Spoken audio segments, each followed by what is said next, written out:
I don't know.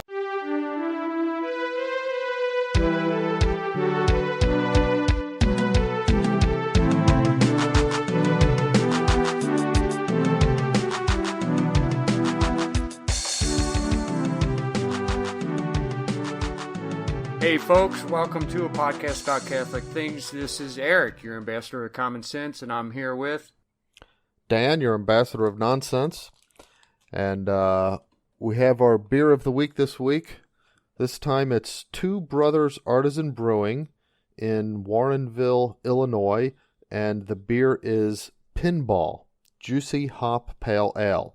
Why is it juicy? And I think juicy because the hops that they chose are going to give it a little bit of a fruity, citrusy type flavor.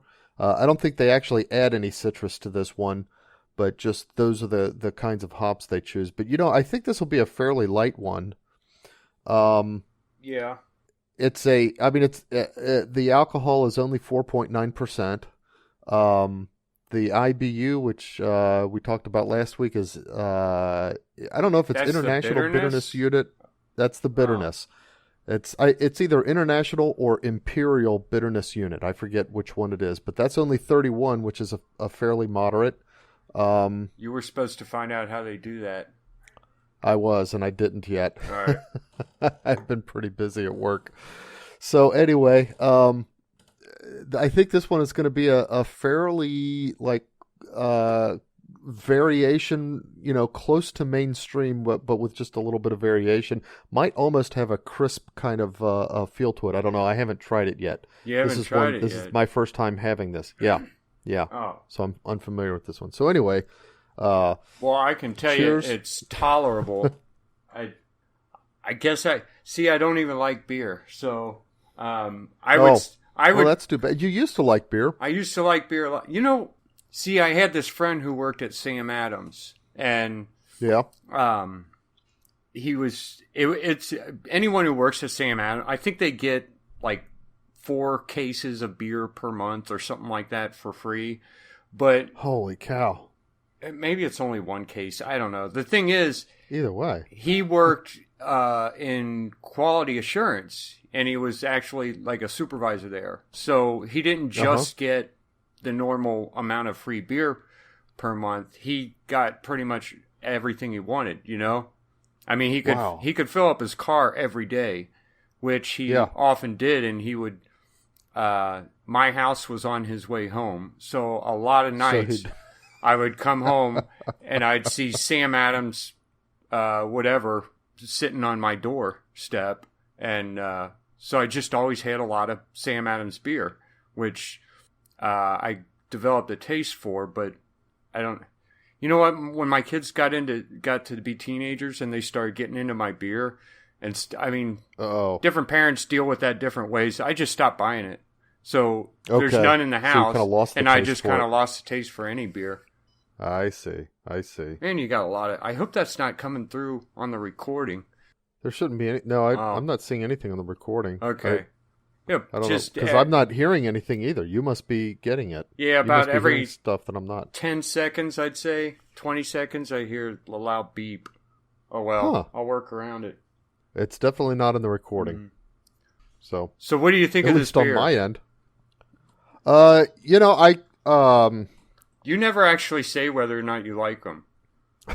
Well, the KBS I definitely liked.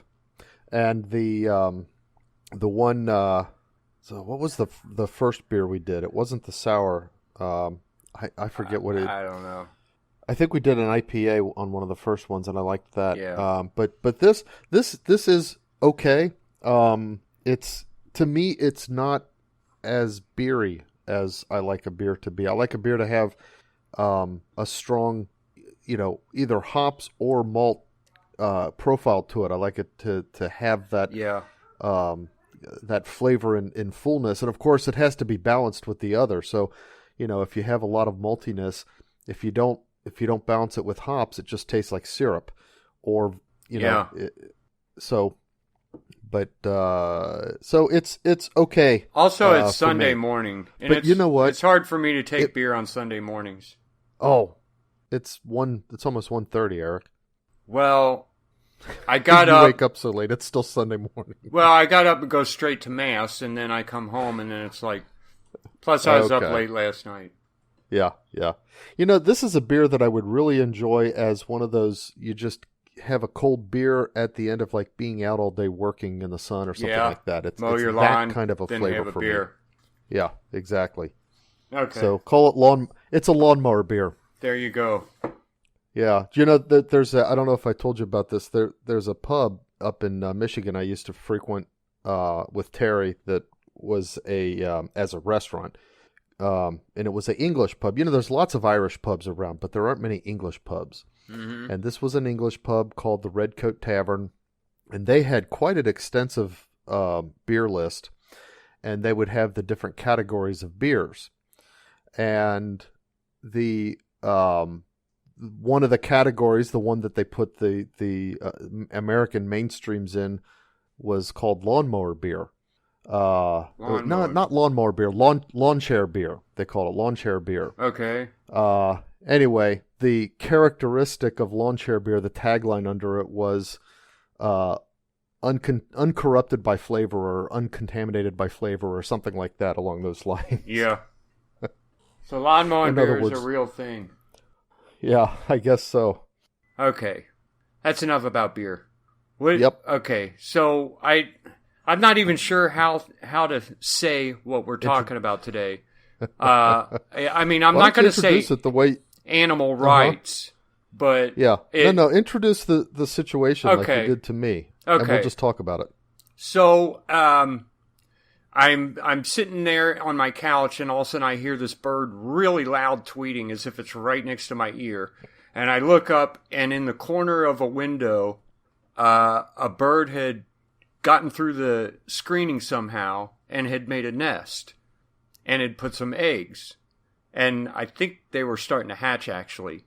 So technically there's a bird inside my house. So is this like between the glass and the screen right. kind of thing? Okay. Right. So I guess it's not in the house, but still. Right. But no, yeah. And one of the boys said, well, are you going to throw it away and get rid of the baby birds? And I said no. And I kept thinking about that because I can't think of any kind of moral objection to doing that. I mean, it's a sound thing to do, to get rid of a bird's nest and any birds that are in it. But that are in your house. Right. But I'm convinced that it's better if my kids see me allow the bird to grow up and then leave that nest, and then I can take care of the problem and make sure that it doesn't happen next year. Yeah. Then you get rid of the nest. And I don't know why that is, and I can't say that it's animal rights or anything like that, but there's something there. No, yeah, you're right. I mean, and it's a okay. First of all, the even within the just kind of without getting into any kind of technicalities, without getting into Catholic aspect of it, okay? Yeah. There's there are no hard lines. There's a softness to it when it comes to this kind of stuff. So, for example, you have it's a bird's nest, and yet and so you're going to wait till the baby birds hatch and grow to a point where they can leave the nest, and then you're going to go ahead and get rid of the nest. Now, imagine if it was a wasp nest. You wouldn't wait till the larvae hatch. No. To get rid of you would crush it immediately. Yeah. Get rid of it. Kill them all.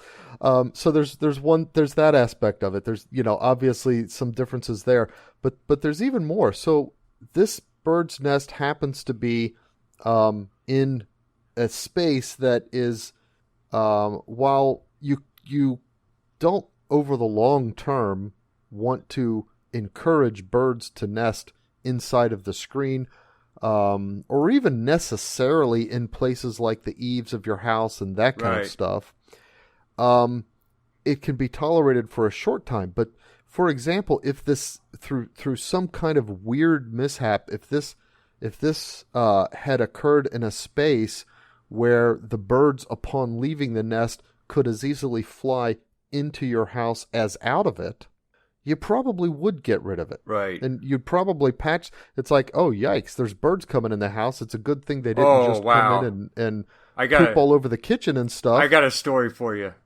Okay. It was, I guess I had at least 3 kids who were very young. One of them in diapers. Mm-hmm. And there's one younger than him. So I had one in diapers who was walking around, and I guess another one still in like a walker. And then slightly above him, maybe a 4 or 5-year-old who could talk and stuff. So I wake up in the morning, wife's not here. It's me and these 3 kids. The other kids are at school. And the middle-aged one walks in the room, and he's made such a mess. He has gone in his diaper. And, sometimes it goes down the legs, and sometimes it goes up in the back. And this has gone every which way it could. It was everywhere. So I freak out, and I'm like, all right, you do that thing where you pick them up, but hold them as far away from your body as you can. Like to grab them by the hands, hold them out, take them outside.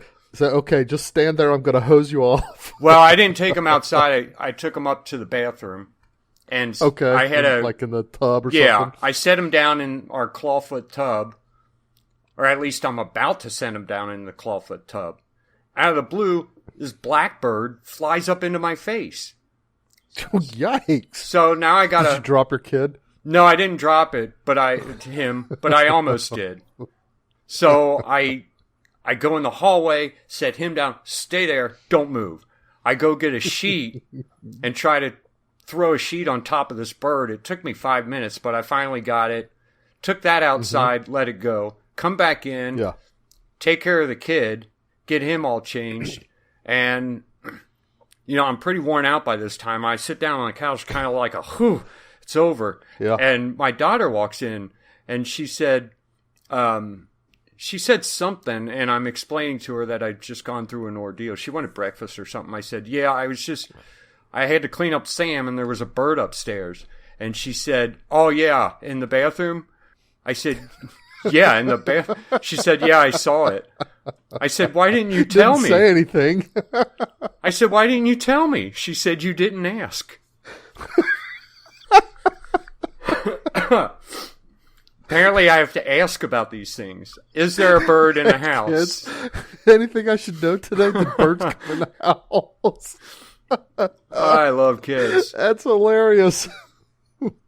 Always an adventure. Yeah. That's the oh man, that's so funny. Okay. But in that situation, I threw the sheet over it. What? I was gonna say that's a good point. So you threw the sheet over it. If it had been a bug instead of a bird, you'd have just killed it and thrown it in the trash. Right. Or down the toilet or whatever. Or if it had been something I think if it were a possum, I would have killed it. Well, yeah. Possums they're nasty. I think we've discussed it. I think we've decided that possums it was like one of those DNA features that the devil got a hold of and warped to make it created evil. Not created, but yeah. It's like I can't think of a good thing they do. I wish we had. That would be something that if we ever have the opportunity to have a true trained philosopher, like a Thomistic philosopher, just to ask the question: is it possible that there are animals in the world today that exist because in the early days, before God kind of locked it down more, a demon manipulated DNA to come up with something that was just out of spite for the human race? Right. I personally think bed bugs fall into that category, but bed bugs, lice, cockroaches, and possums. I don't know. The cockroaches, that has me, because there's so many different kinds of cockroaches, and it seems to me that there are cockroaches seem to participate in the broader ecosystem. Yeah. In at least ways that are useful to some other animals that for example, bed bugs don't. It's the German cockroaches that infest houses. And I wonder if this was maybe payment for Hitler. We'll have to see when they came into existence. Yeah. Maybe nobody knew about them before then. Okay. So, but anyway, yeah, I didn't feel at all. It's not just that I felt compelled to catch and release. I would have felt guilty for catching and killing it. Yeah, exactly. Even though the bird itself clearly doesn't have rights per se, like people do. Right. And you know what? You still feel an obligation. I should mention here that it's not like, look, I used to go hunting all the time. I've got at least 20 deer under my belt. Now, I don't hunt anymore because I'm too lazy to deal with all the meat. But I have been hunting. I've killed squirrel and deer and turkeys. So this isn't I'm too nice to kill something thing. It's just a natural human tendency to just say, I should treat this with some kind of respect. Yeah, it's almost like there are I don't know whether it's the type of animal or if it's the level of like complexity of the animal and the relatability of the animal, because I mean people keep birds as pets, for example. Right. Nobody keeps wasps as pets, and stuff like that. But you know, it's almost like there's something that it's like it's not so much that the animal itself has rights, but that we don't want to waste a death. It's like, okay, if I'm going to kill this animal for food or for its pelt, for to make something out of, okay, but I don't want to waste the death of an animal. Right. Okay. Here's another situation that happened just last night. The boys went out. We have this little property on the Whitewater River, and the teenage boys said, we're going to go out. We call it camp. We're going to camp. Yeah. They went out to camp. About 45 minutes later, I get a phone call. At the campsite, there was this baby deer. Seriously? Yeah. And awesome. Like they were, like it was letting them pet it and stuff. Now, wow. It was laying down the whole time. Yeah, I'll you know what? I'll put them on the website aside from put sending a couple on the website. Yeah. So, but see, they thought it had a broken leg because it wasn't standing. Oh, yeah. They thought something was wrong with it. And so they're petting them and they're trying to decide what to do. Now, the adult thing here is just walk away from it. Either the mother will come back or the coyotes will get it. But because they're normal human beings, that doesn't seem like an option. And it's like either put it out of its misery if it does have a broken leg, or there's always a temptation, and it's a temptation with me as well. Let's take it home and raise it. Yeah. Yeah. Which we would have the means to do that for at least 6 months. It's your fenced yard, until it got big enough to jump over our fences, because it's a deer. There was one of the frontiersmen here in America had found a deer and had raised it. And it was it was a big thing in the territory. Everybody, talked about it. So I can't remember his name, but it eventually killed him. Oh, wow. It was a male. That he raised ended up killing him? Yeah. So it grew antlers and stuff. Right, and it stabbed him, and he's dead. Wow. But it was nice before that. I wonder if it even knew what it was doing, if it, was like one of those accident things, Like it's playing, because... Yeah, it's, not like an aggression thing, but just... But, those deer get into a rut, and they're pretty violent. Oh, okay. Yeah. So, I know it's like something in our heads that might make it seem more human or have human characteristics that make us want to treat it better. And while I can't point to a specific law in the church that says that draws a line for us, I can say without a doubt that if you're torturing an animal, you're doing something wrong. Yeah. There's a difference between using an animal for a purpose, and which may result in the animal's death, and torturing an animal. There's that idea of intending to cause pain. And even go ahead. And even going beyond just using an animal, like my pet dog, I know that it does not feel love for us, but I'm okay with feeling love for it, and doing things like, I know they don't experience pain the way humans do, but if I see it uncomfortable, I might make it comfortable, or even, I mean, we've given our dog pain meds, so it's, in the wild, it wouldn't experience any of that. In the wild, it gets hurt, and it gets eaten by another animal because it can't run, or it just dies. Recovers. Yeah. Or recovers. So there's something about even making an animal comfortable that we want to do that isn't a bad thing.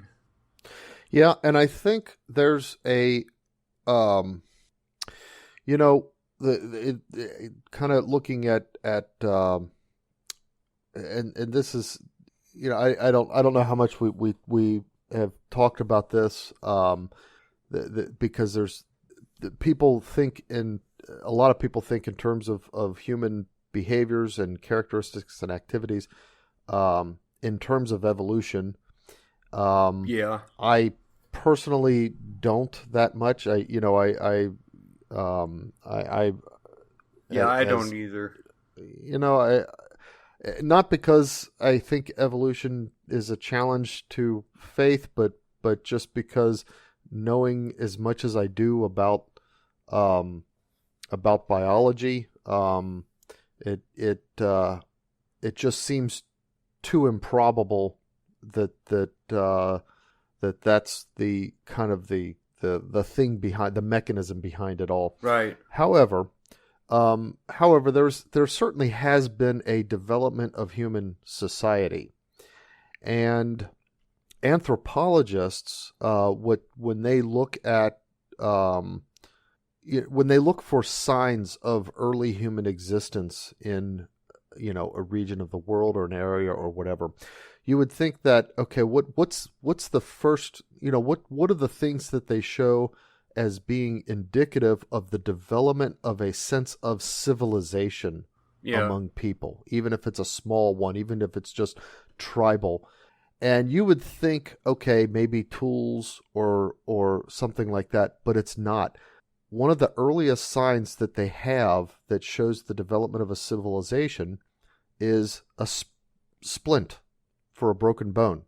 It's the idea of people making use of what they have to take care of other people. That's the earliest sign, and the signs they look for the development of civilization. And so there's, even among anthropologists, even probably atheistic anthropologists, there's recognized this idea that something about us, now they would say that it's evolution. They would say we had to evolve this in order to survive as a species because somehow evolution deprived us of all of our natural gifts for survival and aggression and that kind of stuff. We can't go up against almost any mammal and hope to win. Right. We have no teeth, no claws, no fur.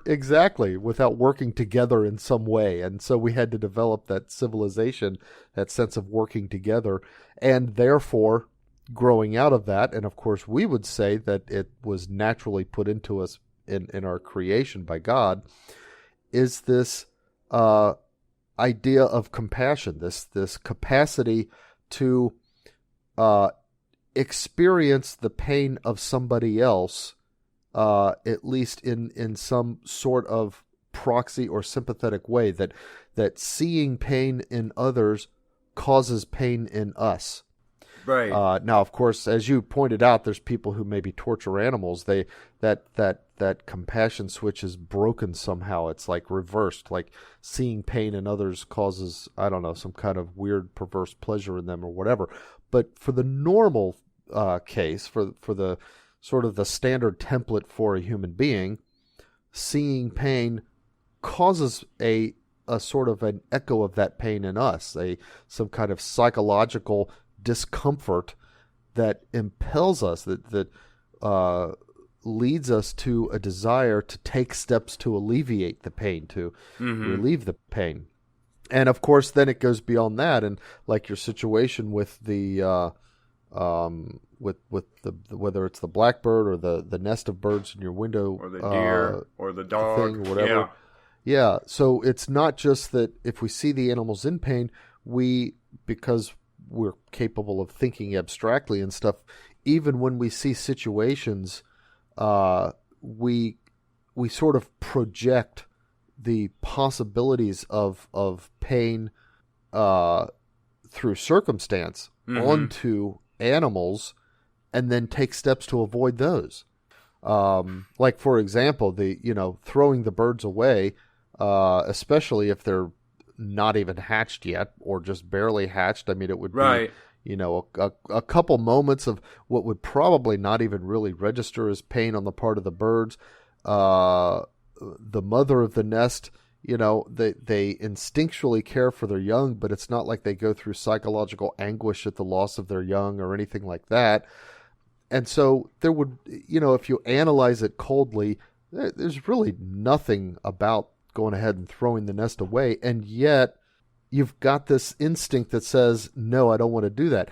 I think that, and I think we should give into that and allow that to flourish in us and encourage that in our kids, because I think part of that is given to us as an analogical way of understanding the redemptive work of Christ, the redemptive motive of Christ.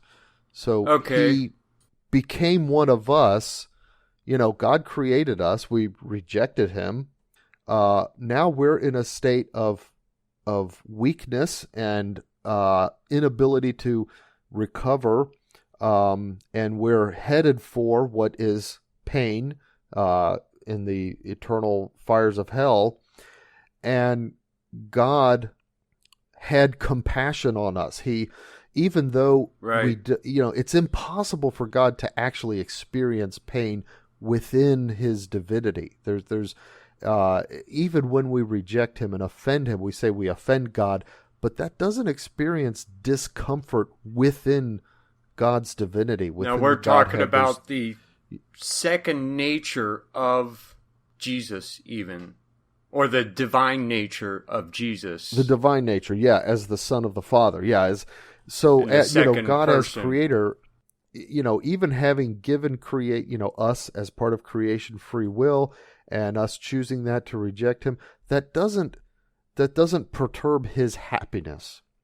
And yet in some sense that to us, we can only understand it analogically through our own experiences, but he had compassion on us and therefore became one of us to pay the debt of our sins, and actually allow us to go to heaven, and actually feel what he could not feel before, the actual pain. It's like the physical pain, exactly, and the mental anguish. It's God as in his divinity could not feel the mental anguish of the rejection, but Christ in the agony of the garden, he not only agonized over what was coming, his passion, his death on the cross, and all of the suffering, leading up to that, but the mental anguish of all of those throughout history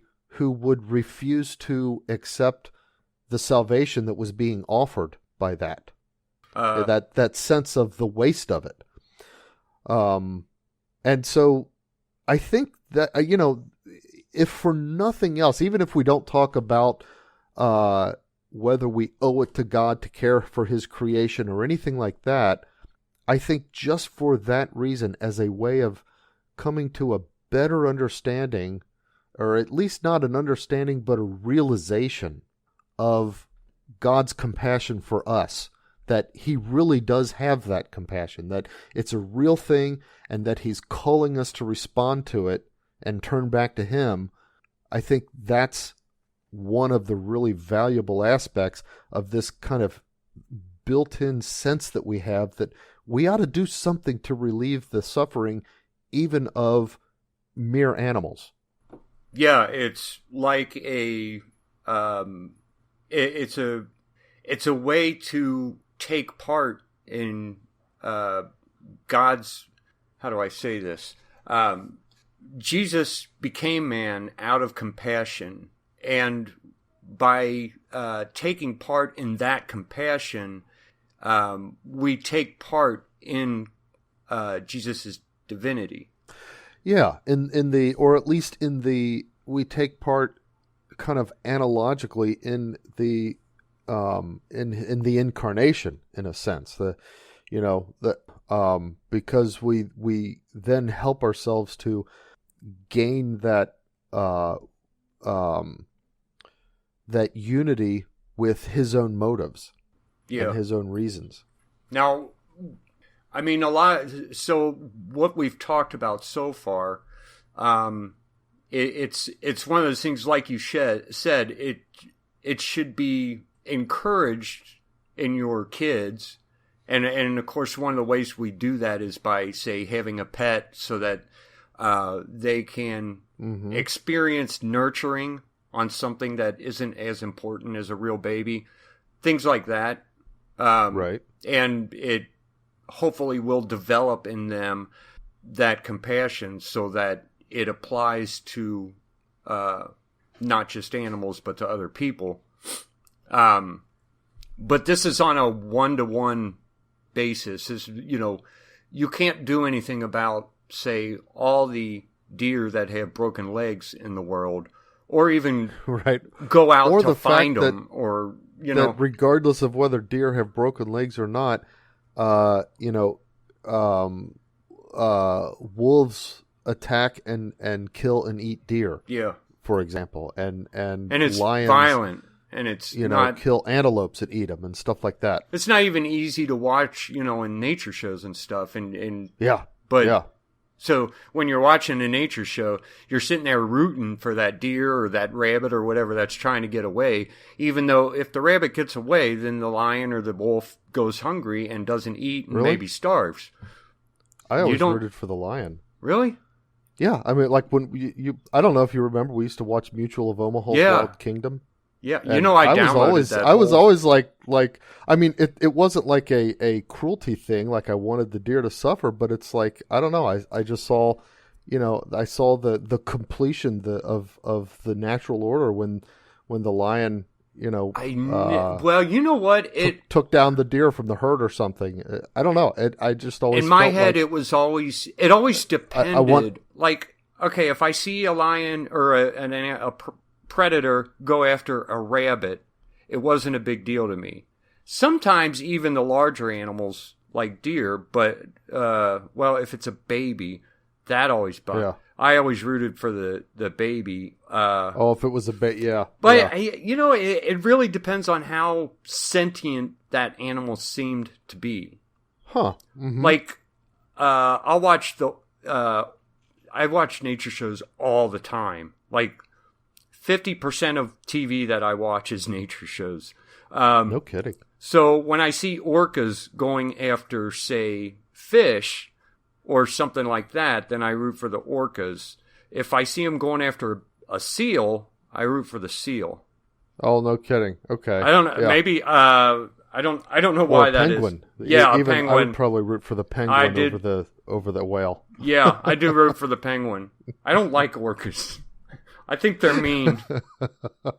Yeah. They're so organized in their hunts, and it. Oh, are they? It seems like a whale shouldn't be that intelligent, but they're mammals. Yeah, but it seems it's always to kill something when they're doing these organized things. Yeah, it just seems cruel. But I don't know. I always root for the prey most of the time. Yeah. Unless it's small prey that doesn't matter. Like rabbits, because there's 5 billion of them. There's 1 billion. Or fish. Yeah, I mean, fish, they're plentiful, Yeah. Anyway, Where was it? Oh, okay.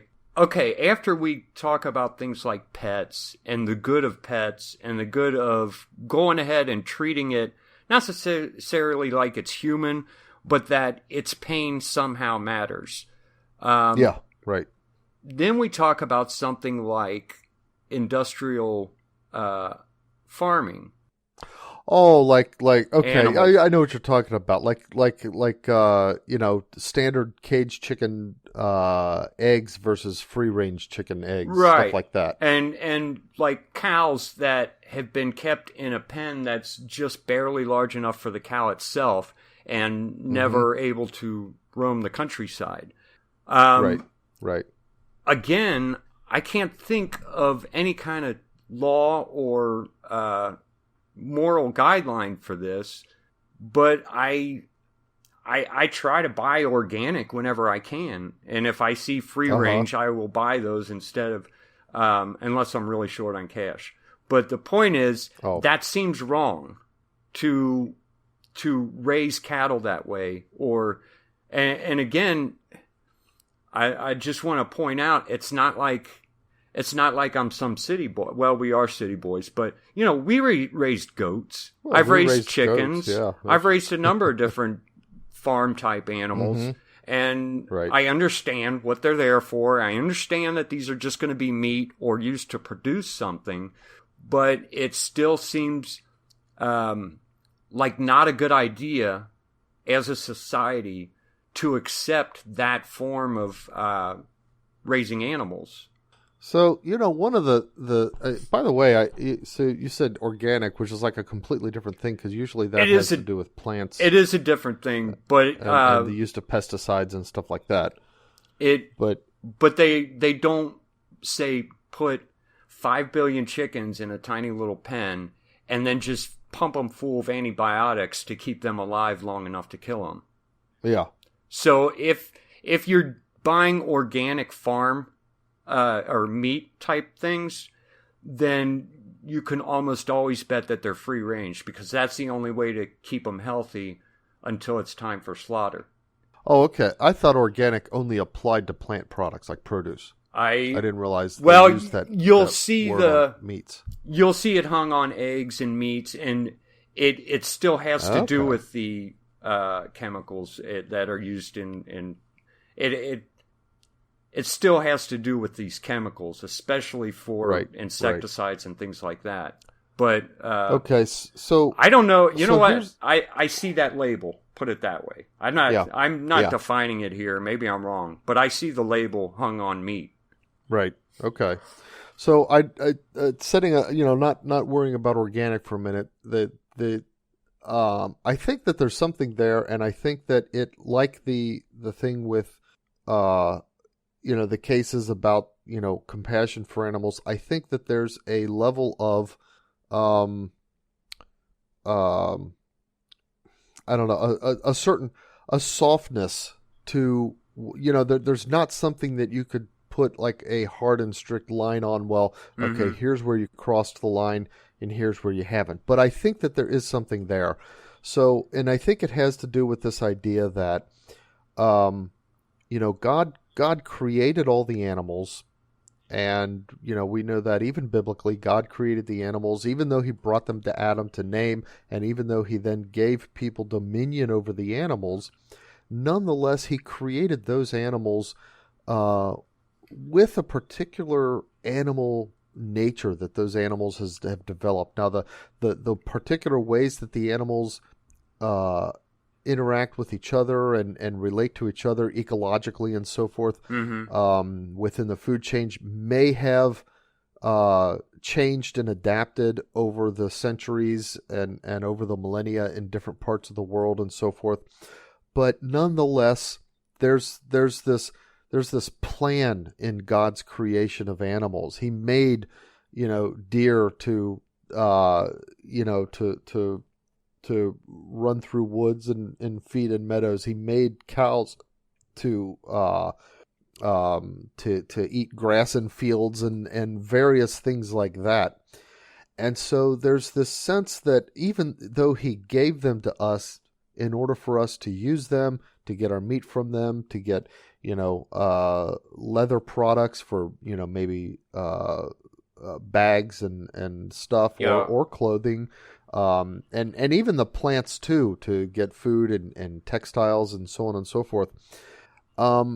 It's this idea that in how we do that, we ought to, at least in some measure, and the exact measure is where it becomes kind of soft and squishy, in some measure do it in a way that cooperates with God's plan for that particular animal, or for that particular kind of animal. And so where we round them up and just stick them in a stall, that's clearly not what God created that animal to be doing. And that's where I think it's a without being able, like I said, you can't draw a line, but I think there's a good moral case to be made that we oughtn't be doing it that way.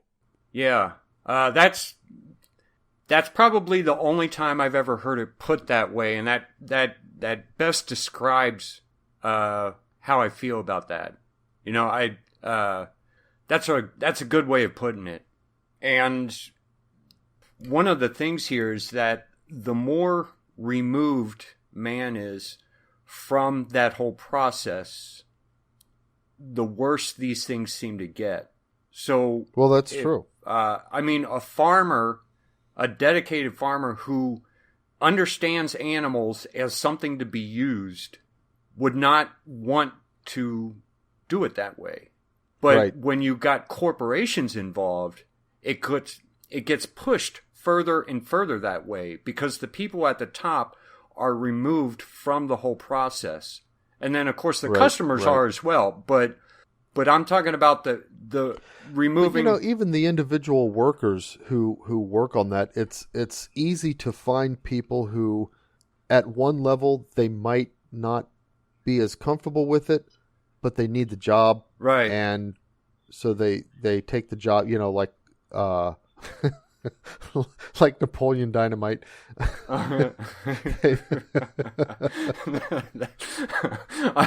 Do the chickens have large talons? So I love that. But show. in order to make themselves, in order to get by, they have to just make themselves okay with the job that they're capable of getting. Right, but very few of them would probably want it that way. Yeah, pick to raise animals that way if they were raising them themselves. So that's a good point, because for people for whom, well, wait a minute, meat. What do you mean? Where does it come from? It comes from the supermarket. They manufacture it somewhere and put it in the supermarket. Yeah, as if it's made in a factory, but it's getting more and more like it is made in a factory. I mean, yeah, that's what a lot of these farms have become, which seems like a bad direction, even though it is producing tons of really cheap food. Yeah, but I don't think.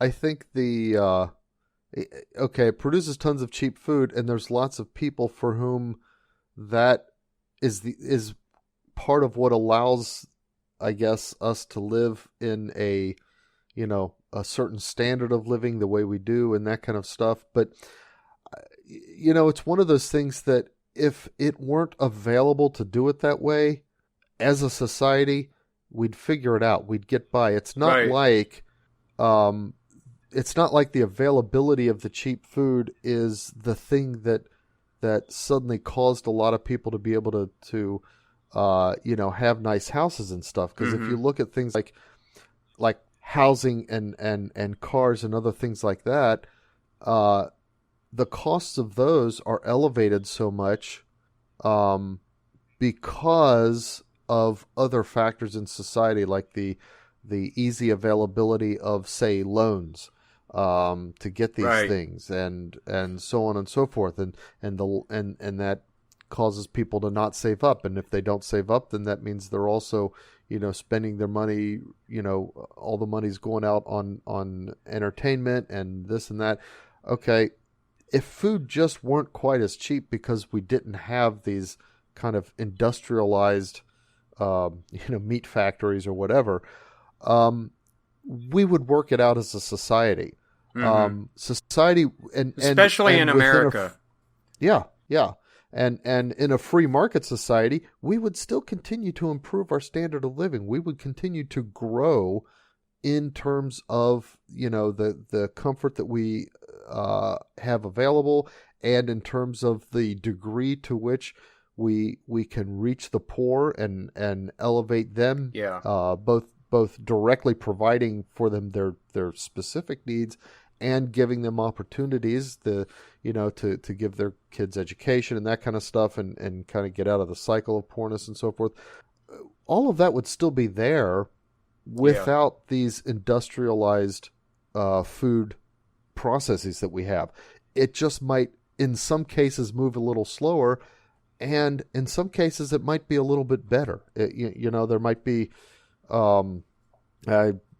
hard for me to think of a specific like mechanism that relates, but there might be more, for example, jobs that actually involve dealing with animals that are not just these caged entities where you have to treat it like a machine. Yeah. Otherwise, you lose a part of your humanity or something like that. Yeah, and you know what? I think capitalism on its own would deal with these things properly. Even now, I mean, I'm usually against whatever we're doing culturally. But right now, there is a cultural move to get back to the basics of farming. And I think that would go much bigger if government weren't getting involved and making it harder for the smaller farmers. Yeah, a certain amount of deregulation of the food industry could really help these small farmers. Right. It's one of those things that it's not at the top of the list because abortion and immigration are, but it's one of those things that I hope Trump deals with at some point, because I think he's probably the fairest person to deal with it. And one thing Trump has always been against, and he's talked about it over and over, is crony capitalism. And when you get to the FDA, you're talking about crony capitalism. In a big way. That's right. Probably the most hidden way out of all the industries, Right. So, yeah. So anyway, that's I think that both in like you said, the individual cases, those specific interactions, and in the other things that we look at sort of as a society. Do we want to be a society that relies on certain kinds of farming practices and so on and so forth? I think in both cases there's perhaps differing, but nonetheless legitimate from a Catholic point of view, moral reasons to say, we've got to give into this inclination we have to have compassion for animals. Because we can say on the one hand it's built in, and then we can analyze it coldly and say, but they don't really have rights. But to then end it there and not say, but there's a reason God put this compassion in us. And there's a reason God designed all these various animals the way he did, and so forth. And it's I think part of how they identify civilization, as you brought up first. Yeah.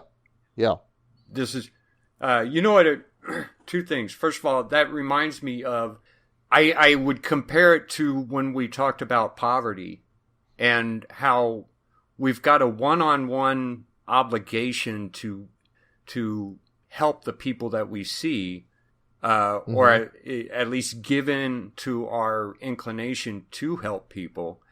And then there's another side of it where, as society, we try to provide ways for the poor not to be poor.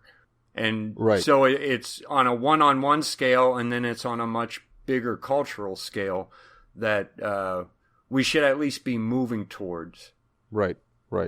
Also, it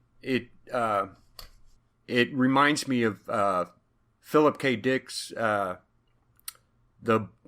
book that Blade Runner came from. Was it When Do androids Oh, dream do of android- electronic sheep? Yeah, yeah. That was how they identified the androids, is that the androids couldn't experience empathy. And it was even a conflict with the androids. They were angry at human beings because human beings were showing off the fact that they could experience empathy. Because in Philip K. Dick's world, and this is recurring through almost all of his work, empathy is what really sets us apart from everything else. Yeah, he was really big on that. In fact, in Electric Sheep, he had that.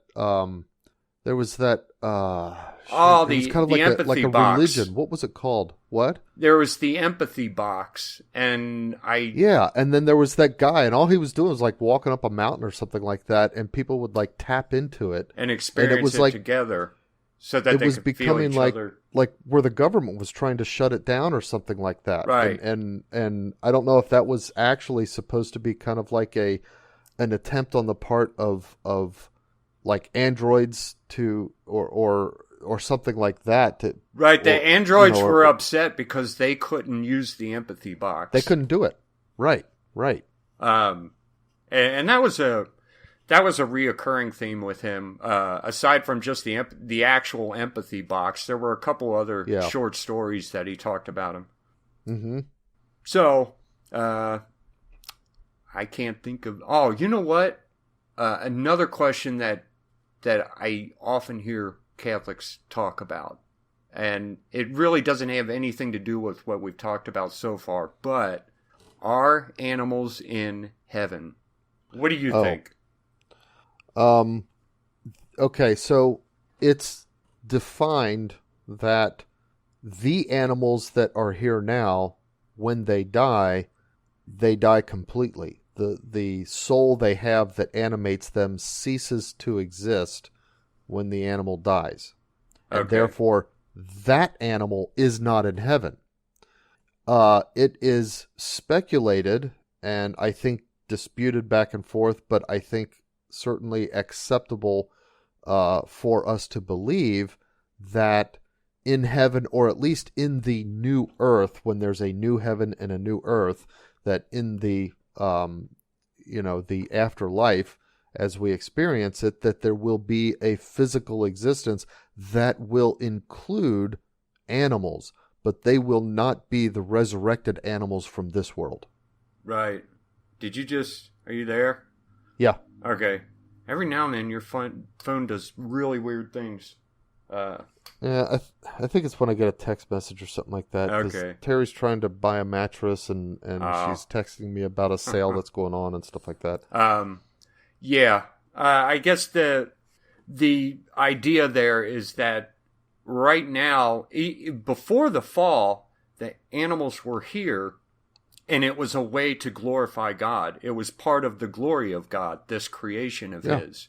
And there's not a whole lot of reason to think that it won't be a part of His glory in the afterlife, in our afterlife. Right. Now, here's a question.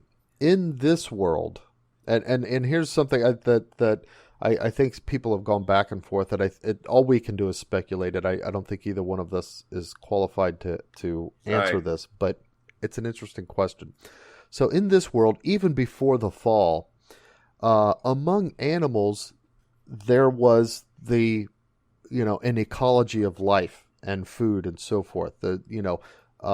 There were predators and there were prey among the animals before the fall. Certain animals killed other animals in order to eat and live and so forth. So when you think about like the form of a lion, why is a lion made the way it's made, with its sharp claws and its teeth able to rip flesh and that kind of stuff? It's because that's how it has to eat. How it has to live. That's that's how it eats, and so on and so forth. So then, if there are going to be animals in the next world, obviously they are not going to be dangerous to us, no matter what they're made of.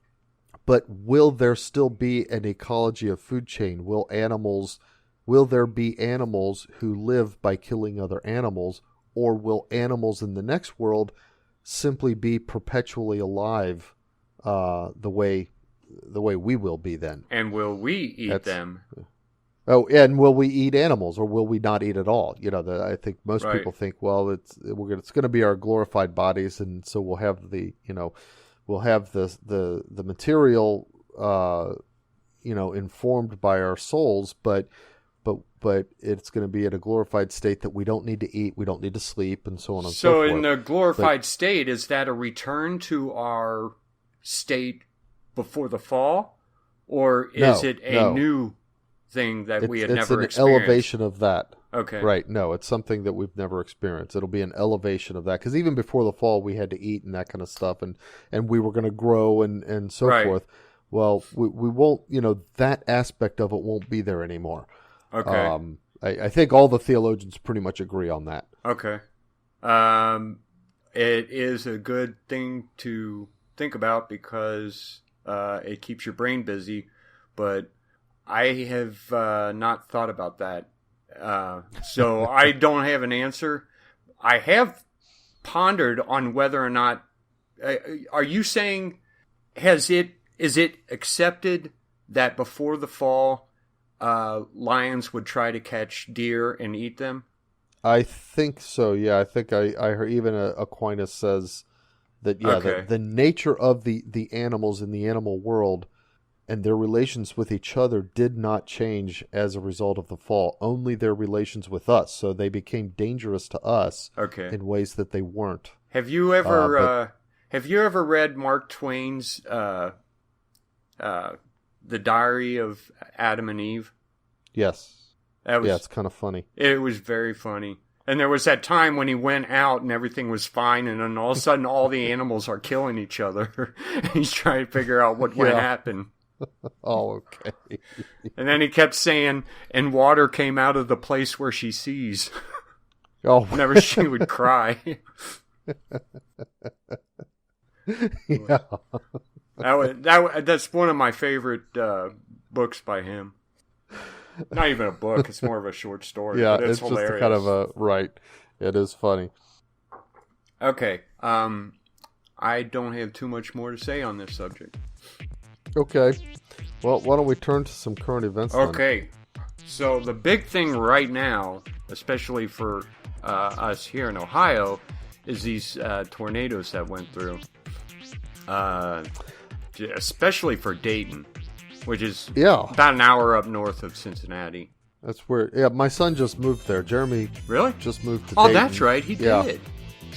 He after being in a hurricane. After being forced to leave Tyndall because of the hurricane. Wow. Has he had any experiences with it? Or?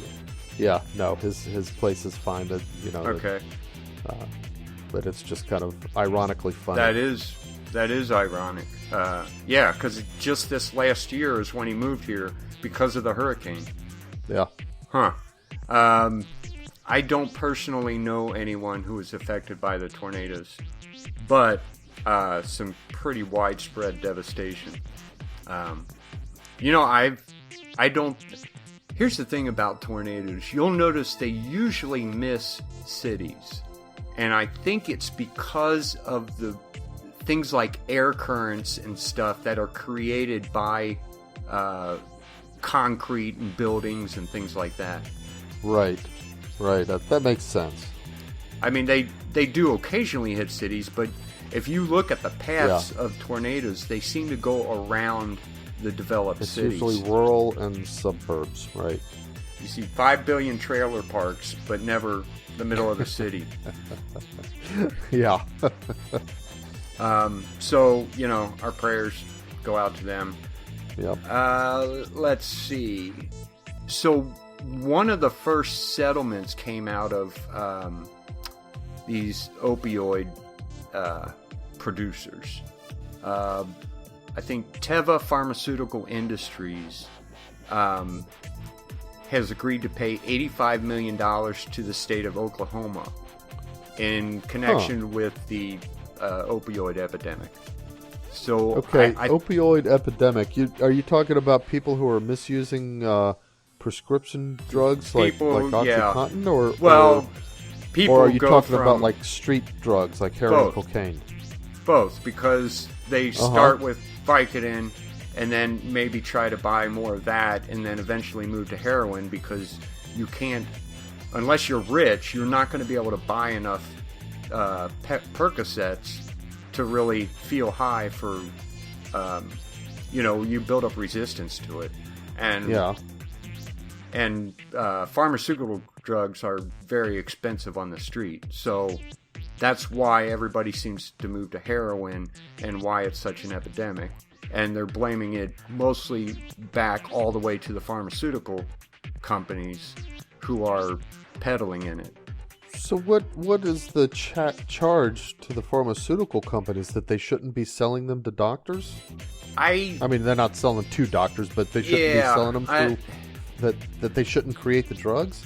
I guess it's that they shouldn't have pushed them as much, and I think some of it goes back to the claims made by them when they first made things like OxyContin, telling doctors that no, this is not addictive.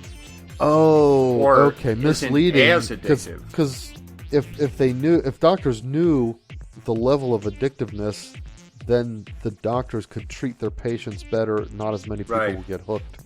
Okay, that's the idea. I can't really say whether or not I don't know. This whole mess is well. Hard It at least makes it seem like a legitimate case to me, because if you just say, well, gee, you shouldn't be making the drugs. Well, wait a minute. Some people need them, and that's what. Okay. All right. Okay, so these Australian helicopters, they were out in the South China Sea, and they made an emergency landing after being targeted by lasers from fishing boats. Oh, wow. So, like, they were...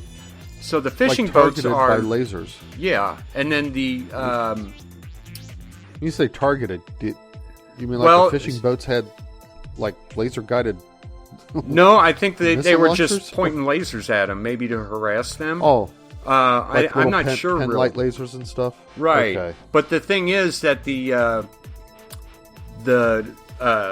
landed on a flagship, and that flagship was being trailed by a Chinese warship.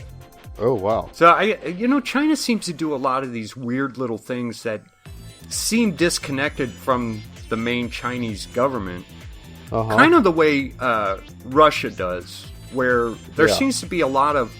It doesn't... On one hand, it's like this is conspiracy. On the other hand, it's like these are a bunch of little guys acting on their own, doing things like this. And remember a couple months ago, we had the people who were poisoned, and then before that, we had... I think they had used sound waves to make them feel sick. In one of the embassies in China, just little things like that. It just seems that they're aggressive, but they are aggressive in ways that you can't point to and say that was aggressive. Oh, China seems to do that kind of stuff a lot, and this is one example. And these are Australian fishermen. I don't know. No, they're in helicopter. I don't know what they were doing in the South China Sea. Is Australia attached to the South China Sea? Well, let's see. I mean, it's certainly... China's... Okay. No, they're not really attached to the South China Sea. South China Sea's way up right south of China, and between those, you've got these islands like Indonesia and the Philippines and... So the question is whether the South China Sea is considered international waters. Right. Yeah, maybe they shouldn't have been in the South China Sea.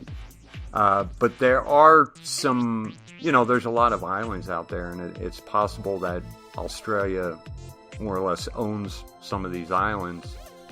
Oh, right. Like in the Pacific, we've got things like Honolulu. That's pretty far away from America. But then even going all the way to the Philippines, where it's a lot closer to Japan and China. But the Philippines are U.S. territory, isn't it? Or, well, they were at one time anyway. Yes, they. Well, I don't know about a territory. I know that we've had. I mean, you're thinking like Puerto Rico is, for example. I don't know if it was like that, but we've always had we've had interests there, a strong presence there. Yeah, I mean, even before World War II, or maybe during World War II. But okay, so it is what it is, and like I said, these things seem to happen a lot with China. Little weird things like that. You couldn't point that to say that's an act of war, but it just seems harassment happens a lot with China and free countries. Okay, so remember the telescope we talked about last week that is discovering all these little exoplanets? Yeah. So they've picked up one that is so close to the sun that most of the elements are vaporized. Huh. And through that, they're able to detect rare earth elements and see things about them. I think the idea here is that they're seeing things that they could not witness here on this exoplanet. See, you mean... They're finding out information about this exoplanet that they wouldn't be able to find out here on Earth because of how hot it is. About the elements. Okay. About certain elements. And they're discovering... when they described it, they called it, they are discovering new species. And I assume that either means a state of elements, or maybe a new element. I'm thinking maybe new elements, like heavier elements or something on the periodic chart. Huh. See, I never understood that. The periodic chart, I mean, if you wanted to say we have a new element, is it something you have to actually develop and look at, or can't you just... I mean, the periodic chart, isn't that theoretical? I mean, we just list all the elements, and we add an electron, and we add a proton, and then is that a new element? Well, yeah, but they don't... I mean, do you have to have some kind of proof that could exist? Or that it does exist. I think they don't bother adding an element. They won't give an element a name and add it to the chart until they actually have either discovered or forced that element to exist. Now, sometimes these heavier elements, they're highly radioactive, and they have such short half-lives that they can like create the element out of like fusion, by bombarding particles together, and then they create this bigger nucleus in the middle, and then that exists only maybe for a few microseconds before it decays, and then it turns into something else that's already on the chart. But in that few microseconds, they've managed to detect that this element actually does exist and that the nucleus actually is holding together. Okay. And so then they give it a name, and they put it on the chart and so forth. Now, how exactly they go about determining all that, I mean, there's so much math and that kind of stuff involved. But it's possible that when it's superheated, they're able to see information about the nucleus because of the kinds of light rays that get emitted from the gaseous form of the element or something like that. They're saying they could study the spectra of elements in this planet's atmosphere, finding iron and titanium atoms. Okay, that makes sense. And when they say the spectra, usually the spectra actually comes from the light shining through the atmosphere, right? Well, what I was going to say is that it has to do with the electrons more than the nucleus, because what happens is when it heats up, the electrons will momentarily jump into... It'll absorb enough heat to jump into another orbital with higher energy, and then the electron will give off that energy and go back to its resting orbital. And when it does that, it emits a photon, a particular frequency of light.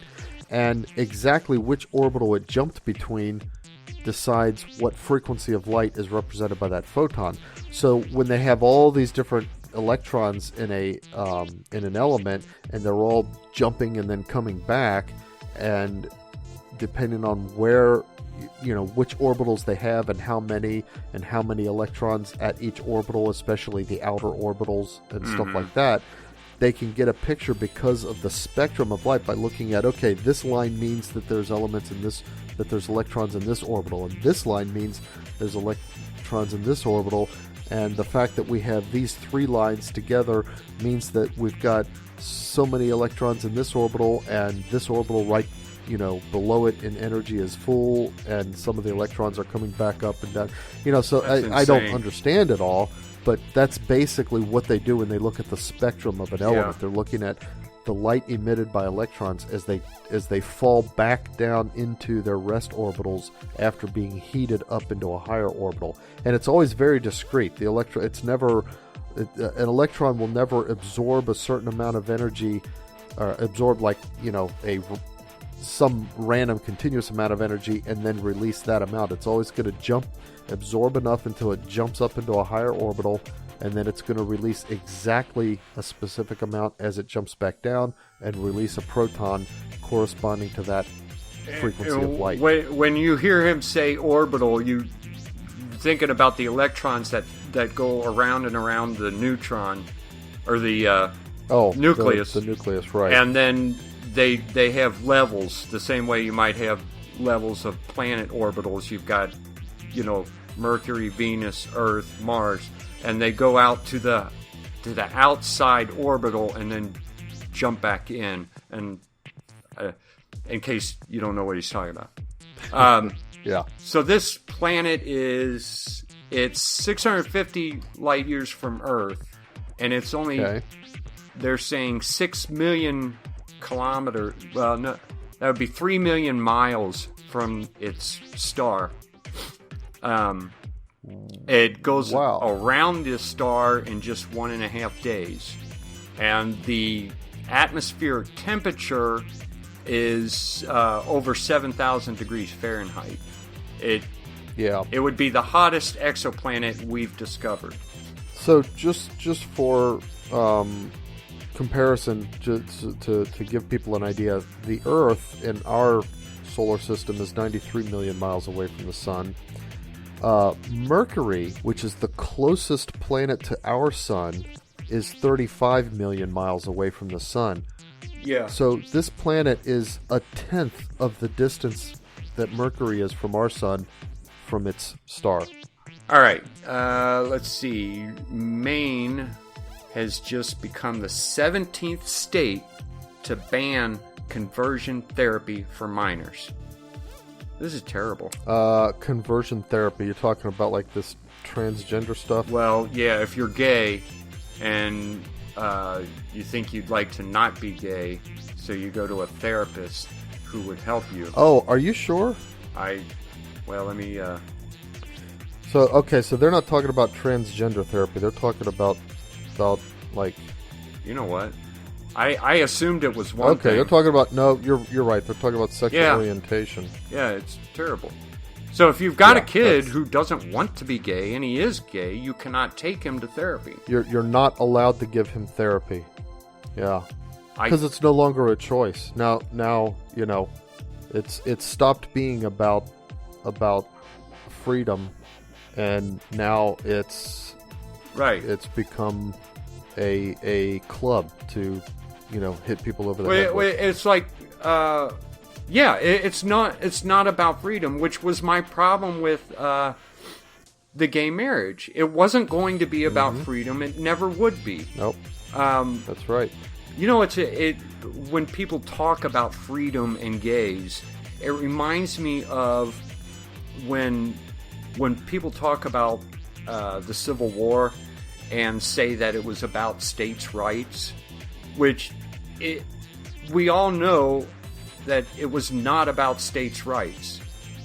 It was always about slavery, and the way we know that is that the Constitution of the Confederacy made it illegal for a state to outlaw slavery. Yeah. So they took away states' rights within their Confederacy. So you can't come up with that argument that it's about states' rights, and you can't come up with the argument that homosexuality is about anyone's right. It is right. It's not about it's being freedom. Forced on people. Yep, and it's since the Obergefell decision, it's been used as a bully club, time and again. Whether all of the photographer, the cake things. Now there's the people with the I don't know, I forget who they are, like an apple orchard farm or something like that, where they will host events and stuff like that. But they say, well, no, we're not going to do gay marriages, so now they're being attacked. It's absolutely a and all along it was intended as that way. It's that's the thing. It's not even ever been about anybody wanting a particular freedom. The whole thing was concocted in bad faith. It has always been about trying to undermine a certain way of religious outlook, and specifically Christianity. Yeah. And honestly, it's time Christians stop feeling afraid of being called bigots by calling them out on that. Right.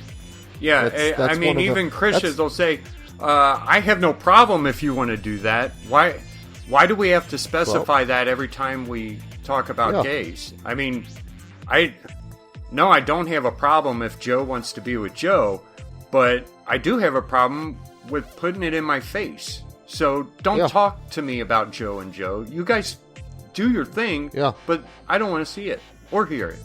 Right. Exactly. So we got... Okay, Trump is putting these tariffs on Mexico now. We're starting with a 5% import tariff, and he's going to step it up to 25% until Mexico does something to deal with these caravans. Oh, and the caravans coming through. That and the drugs coming into here and stuff like that. Right, exactly. Well, what's the option? I mean, it's we in our country suffer so much. I mean, look at how much suffering in our country we can point to Mexico and say, in some way or another, it's coming from there. You're looking at inner city gang violence. You're looking at drug distribution gangs. You're looking at all of the drug addictions that they cause and promote and perpetuate. And of course the human trafficking.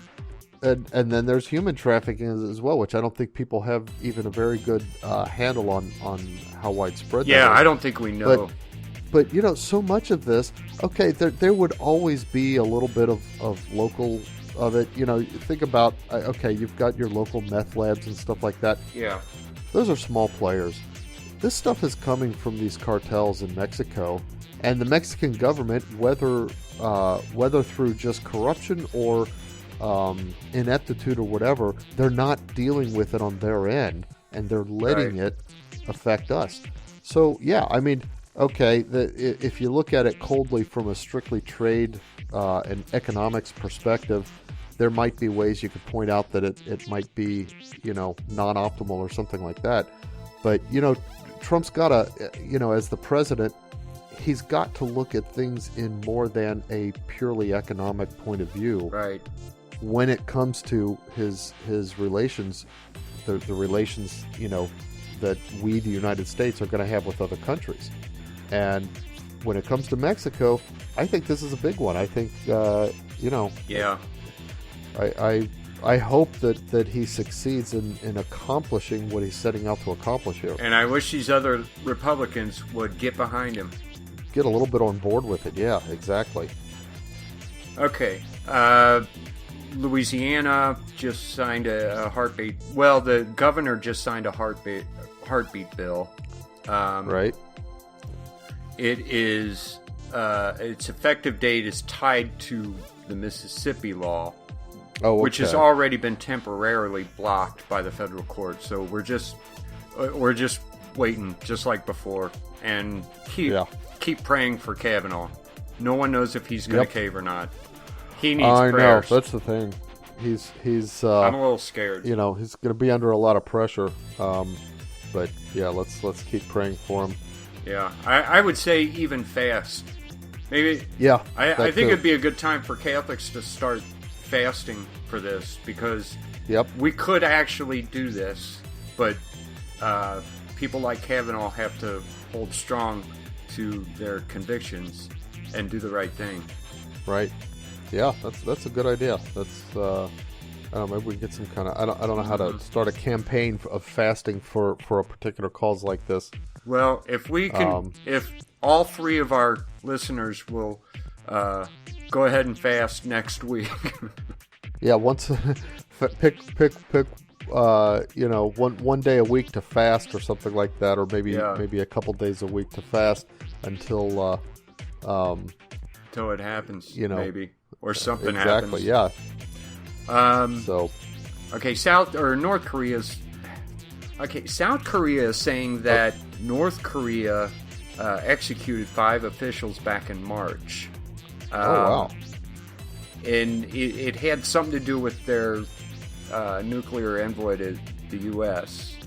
They're not really saying what it was about, but I guess you would say that North Korea seems to be going backwards, and South Korea is... I think they're trying to point out that North Korea was never on board to begin with Trump's vision of denuclearizing them. Right. Well, and I mean, I'll have to wait and see how it pans out. I was always kind of surprised and, I guess, skeptical, but more surprised at Trump's seeming the ease regard at which for North Korea and Kim Jong-un. I mean, like, Trump seemed to want to even cut in some slack and stuff, and it's like, why are you trusting him? I still don't get it. I still don't know where it came from, but whatever it is, hopefully Trump will either, maybe it was some kind of gambit Trump was playing. I think it is to try to, make him want to be in better relations with the U.S. or whatever, but whatever it is, I hope. I think Trump takes the same kind of hard line that he has in other cases. Right. I personally think that Trump knew this for what it was from the beginning and thought, all right, I'm going to try to do it peacefully, and he tried, and it's starting to look like it was a failure. In which case, I think he'll react appropriately when the time comes. But he's one of those people he doesn't let other countries know what he's thinking, I think. Right. I mean, anytime he meets with someone, he's nice to them, no matter what the foreign policy is. And he says, we can be good friends and we can do this. Look at China. He went and he actually praises China's leader, but the tariffs are still there. Right. And when he comes up to him, he shakes hands and he smiles and he says, let's make a deal. But the tariffs are still there.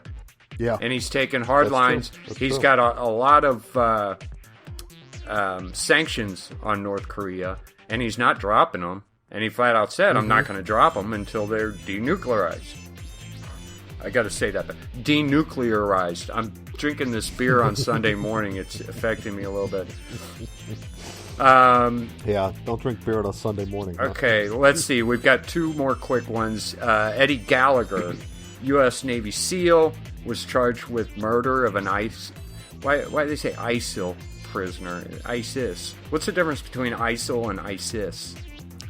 The Islamic State of Israel what's the Islamic State of Iran and Syria versus Iran and Libya, maybe.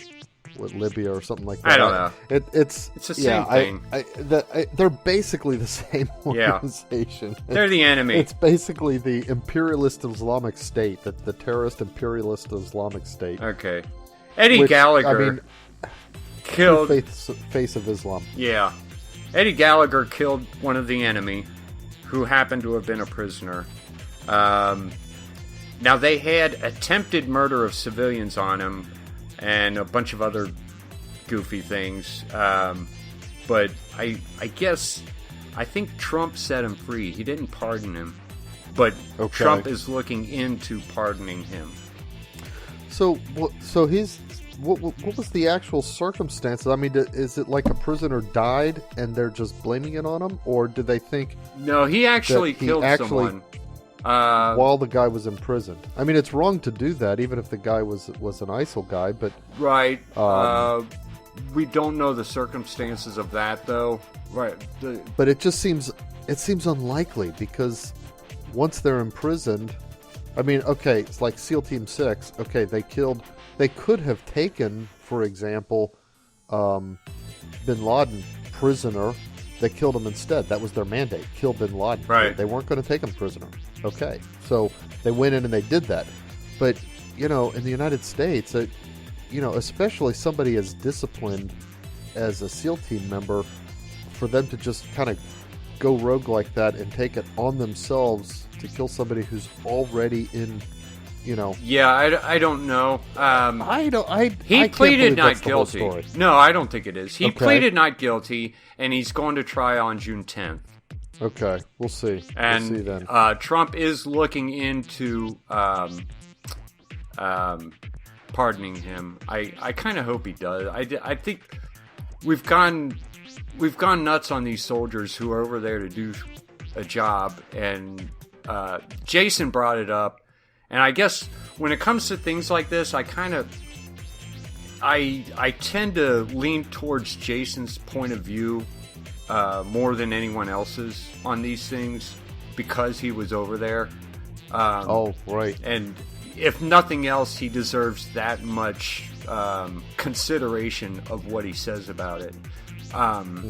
But, his point is that we trained a bunch of guys to go over there and kill, and we're putting all kinds of guys in prison for killing people. And it's some of the cases are outright ridiculous. Yeah. So I don't know about this one specifically, but I don't know. I do know that there's been this huge political push to punish soldiers who are doing their jobs. And when you compare the soldiers' way of behaving compared to something like what was going on in Vietnam and things like that, it's like, look, there is no comparison. Our soldiers are a lot more professional than soldiers throughout the world are. Right. And soldiers who even in America used to be. So it feels like a lot of these soldiers are in jail because of to score political points. Yep. Yeah, must be. And I don't know. Maybe there's something Trump can do about it. But yeah, I think he is. I hope he's doing a lot more than we see him doing about things like this. All right. Well, anyway, there was a shooting over in Virginia Beach, and I don't know if we know anything about the shooter yet. But did you hear about it? No. This Virginia happened. Beach shooting. I'm gonna look this up. This happened the other day. A guy who was like a worked at the public works office or whatever came in and just started shooting people. Planned to quit city job. Okay. I have not seen He's an employee. anything 12 people about his reasons for doing it. Building. He had submitted his resignation hours earlier. That makes me think it's probably not a Muslim thing. No, it sounds like a just a go crazy thing. Disgruntled public employee thing. Yeah, because he was a city employee, so he's a public employee. It's only the public employees that really go postal, it seems. And I mean, that's where we even got the term, right? You know why? I'll tell you why. Because you got people who might have all kinds of talents, and we touched on this one time, and they get a job at somewhere like the post office that has great benefits, great insurance, great retirement. It doesn't matter how much you hate that job, you cannot quit it. I think that's why people go postal. Wait a minute, what's that? You got someone who could have done all kinds of things, who had a lot of talent, but at an early age, they got a job at the post office. And once you're getting paid at the post office, you're part of this union, and you're getting paid a lot more than you would for that kind of labor anywhere else. Oh, so, okay. And then the benefits are better and everything about the job, and you have a retirement plan and everything. You can't quit that job. So instead of quitting, people hold on to these jobs that make them absolutely miserable. I think that's why people go postal. Could be. And that would explain the correlation with public employees. Yeah, because public employees get paid a lot more than they would for doing the same job if they were working for a company. If you work in a factory, and chances are you can get paid similar pay for doing similar work at a different factory where maybe you like the manager better or whatever. And if you don't like it, you find a way to get out of it to get a better job instead of just working it because you figure I got to just spend my 30 years here so I get retirement. Mm-hmm. Yeah, that's a good point because once you've got that first 5 years invested, it's like, well, okay, I've got. I've got time invested towards retirement. It's not like it just accumulates a certain amount in a 401k that you can take and roll over somewhere else. Right. So yeah, good point. All right, that's all I got. So, all right. Well, we've got a few things from the news from the Nation of Nonsense. Yeah. One of them, no surprise, is from Walmart. Oh, now, good. I love Walmart stories. Well, this isn't as crazy as some of the others. I just had to bring this up. It's actually kind of cute more than funny. So in Texas, a shopper was shocked at Walmart. They went to get a cart, and they found kind of coiled up within the carts. You know how you kind of run the carts together and they stack up. Was a black rat snake. Yeah. A big one. They show a guy holding it. It's probably about 2.5 to 3 feet long. I've never seen a black rat snake. Yeah, I mean, they're constrictors, so it's not like poisonous or dangerous or anything. Yeah, they're not rattlesnakes or anything like that. Yeah, I know, but I thought I didn't know they're actually constrictors. Yeah. Huh. So they're in this area. I've never seen one. Oh, really? Yeah, no, I don't think I've ever seen one either. But I guess he decided he needed to hang out at the Walmart and check out the sales or something. Buy a dozen rats for a nickel. Yeah, that's right. Tried to see if somebody will wheel him into the pet department. Maybe it was in the pet department and got loose. Didn't know what to do. Somehow got loose and got out. That's right. Anyway, they called a local guy known as, or his name is John Heckerman. He's known as the Snake Charmer from Savannah, and he came and got the snake and helped relocate it. So they have a comment, though, that said heavy rains are forcing a lot of the snakes out of their natural habitats. And then they turn up, in odd places. Where was this? I guess that makes sense, too. This is in Texas. Oh, okay. Close to Savannah. Okay. Close to Savannah, Texas, not Savannah, Georgia. So.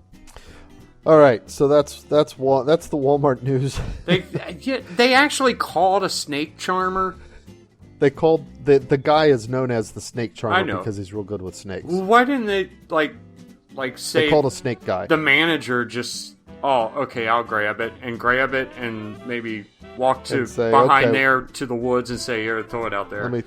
throw it in the woods. Exactly. That's what you'd think. If right? you 'Cause found a there's probably snake woods close in your by. work parking lot, I guess at the most you would call the other employee, hey, look what I found, and then Hey, look at this. I'd take a few pictures, and then I'd say, well, let's put it over in these woods so it doesn't get run over or something like that. Yeah. Actually, I don't like snakes. I'd probably I'd be kill as it. likely.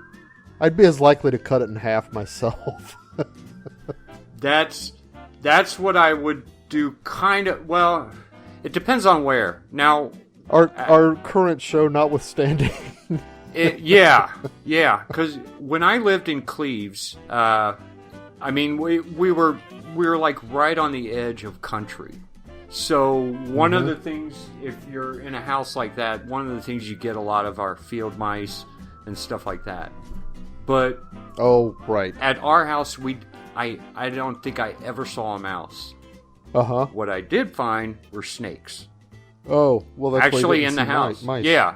So, and the snakes, they stay away from you. They don't leave turds all over your cabinet, Like in your mice do. food. And so I was like, you know what? But they don't crawl into your bed because of your body warmth? Not garter snakes. Oh, okay. I never found one anyway, but I went ahead and I kind of more or less tolerated the snakes. I mean, I would see one like once every 3 or 4 months. I would see one in the basement. Oh, okay. And Yeah, it was an that's unfinished basement, so it wasn't a huge deal. You were going to get snakes in that basement. Right. So I was fine with the snakes as long as we didn't get mice, and we never did get mice. Uh-huh. And it was a very old house. It's not like the mice were kept out somehow. Right. No, that's that was probably a working symbiosis between you and the snakes there. Okay, what do we got next? Okay, both of the next two come from England, and whenever things happen in England, I say, what can you expect from a country that requires you to get a license to watch TV, as England does? I did not know they do that. Oh, you didn't know that? Yeah, no. That's weird. In fact, they have these. I mean, it's supremely weird, and they even have police that have these special equipment that are designed to be able to pick up, like targeted, like directional radio waves that are emitted by the electronics of TVs. Are you kidding as me? they operate. I am not kidding you. Yeah, so that they can, and then they look up the address. Oh wait, they didn't have their TV license, and they go and bust them. No, seriously, it's. I mean, are these laws tied somehow to like copyrights or something like that, or is it just no? It's just the British sense that everything about society has to be regulated. That's a British concept. That's even though they gave us the parliamentary system as a way of making the regulations a little bit closer to the people, they still have a mindset that oh gosh, you can't have people doing their own thing. No, that's a very British thing.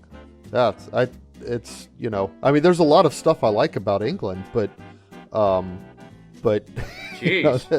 like I said, what can you expect from a society, from a country with rules like that? So what do we got? So anyway, I guess so. A pet cat. Here's a you could just let people do their own stuff, but a pet cat went missing from somebody.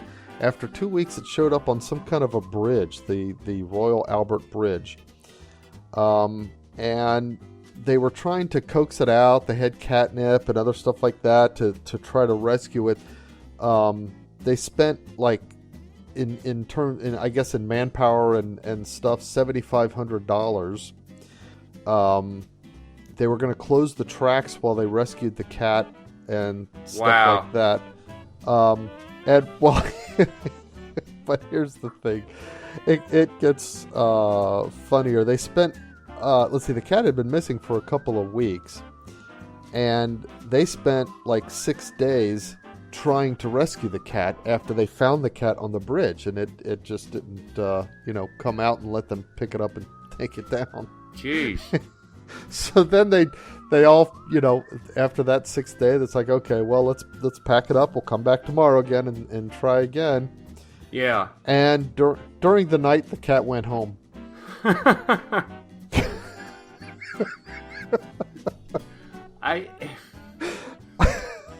Jeez. I know. That whole thing is just wrong on so many levels. I know. Even after this podcast on animal rights or sympathy for animals, it's just like, come on. Exactly. Yeah, exactly. Jeez. Okay, so, 1 for the cat, 0 for the British patrol and so forth. Jeez. I guess probably firemen or whatever. Okay, the second one, again from England. Somebody found a device in the washed up shore on the Thames, the River Thames. Yeah. And so they're thinking it was like some kind of an explosive device. The police department was called. They came down. There's a picture of it they posted on Twitter, and it turns out it is a Christmas ornament. The device. And here's the thing. It's like, I'm looking at a picture of it. It's obviously a Christmas ornament. It's a round bulb. The standard glass bulbs. I mean, it's a little bit slimy on the outside from the river. It's got the little metal cap on the top with the little hoop through the cap that you can put the hook into.